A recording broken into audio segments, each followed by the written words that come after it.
तो दोस्तों आज हम फिर लेकर आए हैं आपके लिए देश और दुनिया की सभी ताज़ा और बड़ी खबरें। आज की सबसे पहली और बड़ी खबर में आपको बताएंगे, किसान संगठनों ने 26 मार्च को किया भारत बंद का ऐलान, 28 को जलाएंगे तीनों कृषि कानून की प्रतियां। वहीं अगली बड़ी खबर में आपको बताएंगे, गोरखपुर पहुंचे भाकियू प्रवक्ता राकेश सिंह टिकैत, कहा अपना ट्रैक्टर तैयार रखे किसान। इसी के साथ अगली बड़ी खबर में आपको बताएंगे, ममता बनर्जी पर हमले से भड़के तृणमूल कांग्रेस के कार्यकर्ता, ट्रेनें रोकी बीजेपी के खिलाफ नारेबाजी। इसी के साथ अगली बड़ी खबर में आपको बताएंगे, ममता बनर्जी को लगी चोट पर तेजस्वी का कमेंट, कहा चुनाव जीतने के लिए किसी भी हद तक जा सकती है बीजेपी। वहीं अगली बड़ी खबर में आपको बताएंगे, मथुरा में सपा रलेद की किसान महापंचायत 19 मार्च को एक मंच पर होंगे अखिलेश और जयंत। एक और बड़ी अपडेट, बंगाल में सियासी घमासान, टीएमसी ने ममता बनर्जी पर हमले को बताया साजिश, कहा चुनाव आयोग और भाजपा की साठगांठ। इसी के साथ अगली बड़ी खबर में आपको बताएंगे,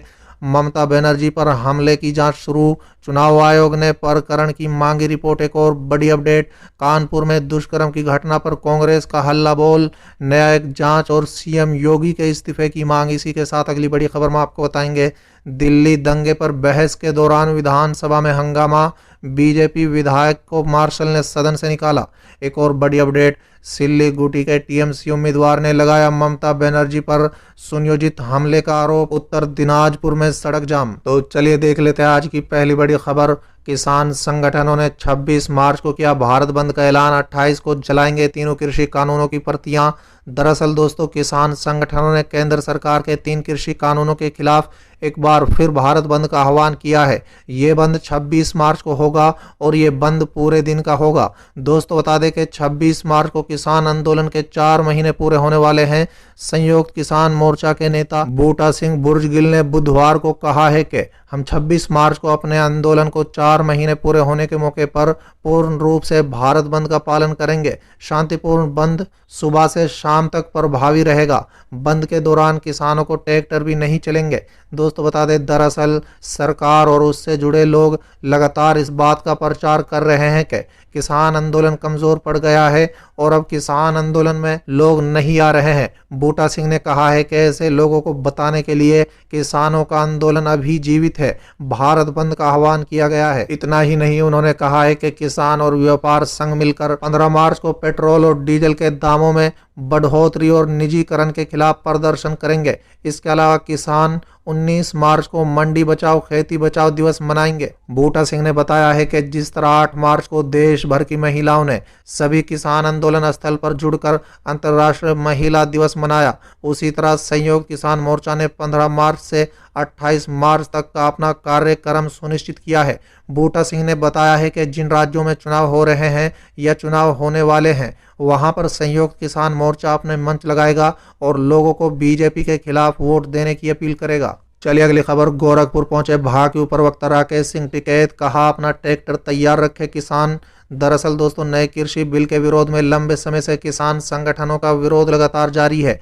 इसी बीच भारतीय किसान यूनियन के राष्ट्रीय प्रवक्ता राकेश टिकैत बुधवार को उत्तर प्रदेश के बलिया में किसान महापंचायत में शिरकत करने पहुंचे थे। वहीं कृषि कानून को लेकर लगातार चल रहे आंदोलन के बीच भाकियू नेता राकेश सिंह टिकैत दवेरिया से दिल्ली रवानगी के पहले गोरखपुर रेलवे स्टेशन पहुंचे। यहां पर उनका कार्यकर्ताओं ने भव्य स्वागत किया। इस दौरान राकेश सिंह टिकैत ने विश्वास जताते हुए कहा है कि तीनों काले कानूनों को वापस लेने की मांग को सरकार इस साल के अंत तक मान लेगी। उन्होंने किसानों का आह्वान करते हुए कहा है कि 5 लाख किसानों ने अभी भी राजधानी को घेर रखा है। इसके साथ ही राकेश टिकैत ने लोगों को आंदोलन का हिस्सा बनने के लिए अपना ट्रैक्टर तैयार रखने की सलाह दी। दोस्तों बता दें, गोरखपुर रेलवे स्टेशन पर कार्यकर्ताओं के भव्य स्वागत के बीच मीडिया से बात करते हुए भारतीय किसान यूनियन के नेता राकेश सिंह टिकैत ने कहा है कि ये इस साल सरकार उनकी मांग मान लेगी। राकेश टिकैत का कहना है कि जो भी फसल हो वो देश में एमएसपी पर बिके। चलिए अगली खबर, ममता बनर्जी पर हमले से भड़के तृणमूल कांग्रेस के कार्यकर्ता, ट्रेनें रोकी बीजेपी के खिलाफ नारेबाजी। दरअसल दोस्तों, पश्चिम बंगाल की मुख्यमंत्री ममता बनर्जी को बुधवार को चोट लगने के बाद उनके समर्थक सड़कों पर उतर आए हैं। यही नहीं, गुरुवार को तृणमूल कांग्रेस के समर्थकों ने उन पर हमले का आरोप लगाते हुए ट्रेनें रोकी। टीएमसी समर्थक और कार्यकर्ताओं ने गुरुवार सुबह कदम बागची रेलवे स्टेशन पर ट्रेनों को रोका। ये railway station Sealdah Hasnabad line पर स्थित है। दोस्तों बता दें, बुधवार को नंदग्राम विधानसभा सीट से नामांकन दाखिल करने के बाद ममता बनर्जी ने शाम 6 बजे के करीब एक मंदिर के बाहर खुद पर हमला होने का आरोप लगाते हुए कहा था कि उनके पैर में चोट आई है। चलिए अगली खबर, ममता बनर्जी को लगी चोट पर तेजस्वी का कमेंट, कहा चुनाव जीतने के लिए किसी भी हद तक जा सकती है बीजेपी।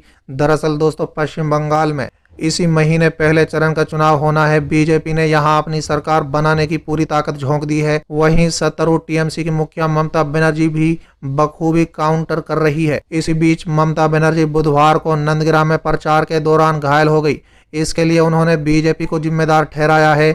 बीजेपी ने इसे सहानुभूति बटोरने की कोशिश करार दिया है, लेकिन अब रजत के कार्यकारी अध्यक्ष तेजस्वी यादव ममता के समर्थन में आ गए हैं और उन्होंने बीजेपी पर किसी भी तरह से चुनाव जीतने का आरोप लगाया है। तेजस्वी ने गुरुवार को ममता बनर्जी पर कथित तौर पर हुए हमले को लेकर कहा है कि इसकी जितनी भी निंदा की जाए कम है। टीएमसी ने चुनाव आयोग से शिकायत की है कि चुनाव जीतने के लिए बीजेपी कोई भी कदम उठा सकती है, उसका मकसद किसी भी तरह चुनाव जीतना है। बीजेपी और आरएसएस इसके लिए किसी भी हद तक जा सकते हैं। चलिए अगली खबर, मथुरा में सपा रलेद की किसान महापंचायत 19 मार्च को एक मंच पर होंगे अखिलेश और जैन। दरअसल दोस्तों, मथुरा जिले में नए कृषि कानून के विरोध में अब समाजवादी पार्टी किसान महापंचायत होगी। 19 मार्च को नोह झील के मोर की इंटर कॉलेज के मैदान में होने वाली इस महापंचायत में मंच पर सपा अध्यक्ष अखिलेश यादव के साथ राष्ट्रीय लोकदल के उपाध्यक्ष जयंत चौधरी भी मंच साझा करेंगे।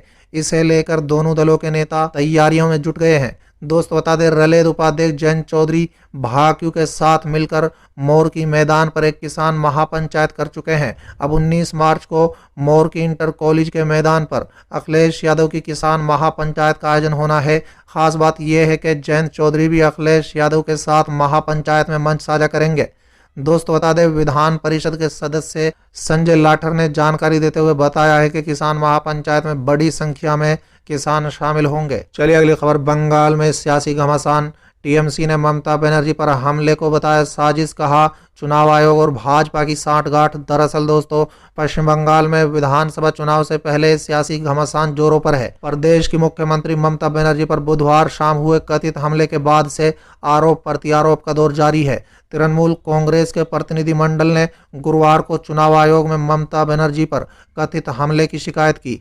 इसके बाद टीएमसी ने ममता पर हुए हमले के लिए भाजपा पर आरोप लगाया। साथ ही टीएमसी नेता ने कहा है कि भाजपा और चुनाव आयोग की आपस में सांठगांठ है। टीएमसी के सांसद डेरेक ओब्रायन ने गुरुवार को बड़ा आरोप लगाते हुए कहा है कि ममता बनर्जी पर हमला साजिश के तहत हुआ है। उन्होंने कहा है कि 9 मार्च को चुनाव आयोग ने बंगाल के डीजीपी को बदल दिया।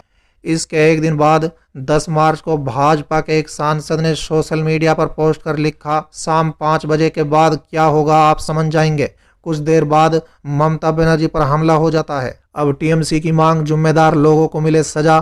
चुनाव आयोग से मिलने के बाद टीएमसी के नेता ब्रायन ने मांग की है कि इस घटना के लिए जो लोग जिम्मेदार हैं उन्हें सजा मिलनी चाहिए। चलिए अगली खबर, कानपुर में दुष्कर्म की घटना पर कांग्रेस का हल्ला बोल, न्यायिक जांच और सीएम योगी के इस्तीफे की मांग। दरअसल दोस्तों, कांग्रेस ने उत्तर प्रदेश के कानपुर में एक नाबालिग बच्ची के साथ कथित तौर पर सामूहिक दुष्कर्म और फिर उसके पिता से सड़क हादसे में मौत के मामले की न्यायिक जांच की मांग की है और कहा है कि महिलाओं के खिलाफ बढ़ते अपराधों के लिए नैतिक जिम्मेदारी लेते हुए मुख्यमंत्री योगी आदित्यनाथ को इस्तीफा देना चाहिए। पार्टी प्रवक्ता सुप्रिया श्रीनेत ने यह आरोप भी लगाया है कि भाजपा शासित प्रदेशों में महिला विरोधी अपराध की घटनाओं पर प्रधानमंत्री नरेंद्र मोदी, गृह मंत्री अमित शाह और महिला और बाल विकास मंत्री स्मृति ईरानी चुप्पी साध लेती हैं। चलिए अगली खबर, दिल्ली दंगे पर बहस के दौरान विधानसभा में हंगामा, बीजेपी विधायक को मार्शल ने सदन से निकाला। दरअसल दोस्तों, दिल्ली विधानसभा में उत्तर पूर्व दिल्ली में दंगे को लेकर गुरुवार को आम आदमी पार्टी और विपक्षी बीजेपी विधायकों के बीच तीखी बहस हुई। आम आदमी पार्टी विधायक अमानुल्लाह खान ने पिछले साल हुए दिल्ली दंगे में बीजेपी की भूमिका होने का आरोप लगाया, जिसके बाद दोनों तरफ से ये बहस शुरू हो गई। बीजेपी विधायक अनिल वाजपेयी प्रदर्शन करते हुए वेल के अंदर घुस गए, जिसके बाद विधानसभा अध्यक्ष रामनिवास गोयल ने उन्हें मार्शल से सदन से बाहर निकालने का निर्देश दिया। दोस्तों बता दें, स्पीकर ने बीजेपी विधायक को पूरे दिन के लिए सदन से अनुपस्थित रहने का भी निर्देश दिया। विधानसभा में हंगामे के बीच अध्यक्ष ने सदन को भी स्थगित कर दिया। आम आदमी पार्टी विधायक और विधानसभा के अल्पसंख्यक कल्याण समिति के अध्यक्ष अमानतुल्लाह ने पिछले साल फरवरी में हुए सांप्रदायिक दंगे की रिपोर्ट को पेश करने के दौरान बीजेपी पर यह आरोप लगाया था। चलिए अगली खबर, ममता बनर्जी को पप्पू यादव का समर्थन, 13 मार्च को रेल चक्का जाम करेगी जाप। दरअसल दोस्तों, पश्चिम बंगाल विधानसभा चुनाव में जन अधिकार पार्टी ने तृणमूल कांग्रेस का समर्थन किया है। ममता बनर्जी को फिर से मुख्यमंत्री बनाने के लिए जाप के राष्ट्रीय अध्यक्ष राजेश रंजन उर्फ पप्पू यादव सहित 12 शीर्ष नेताओं के नेतृत्व में अलग अलग टीम बनाकर चुनाव प्रचार करेंगी।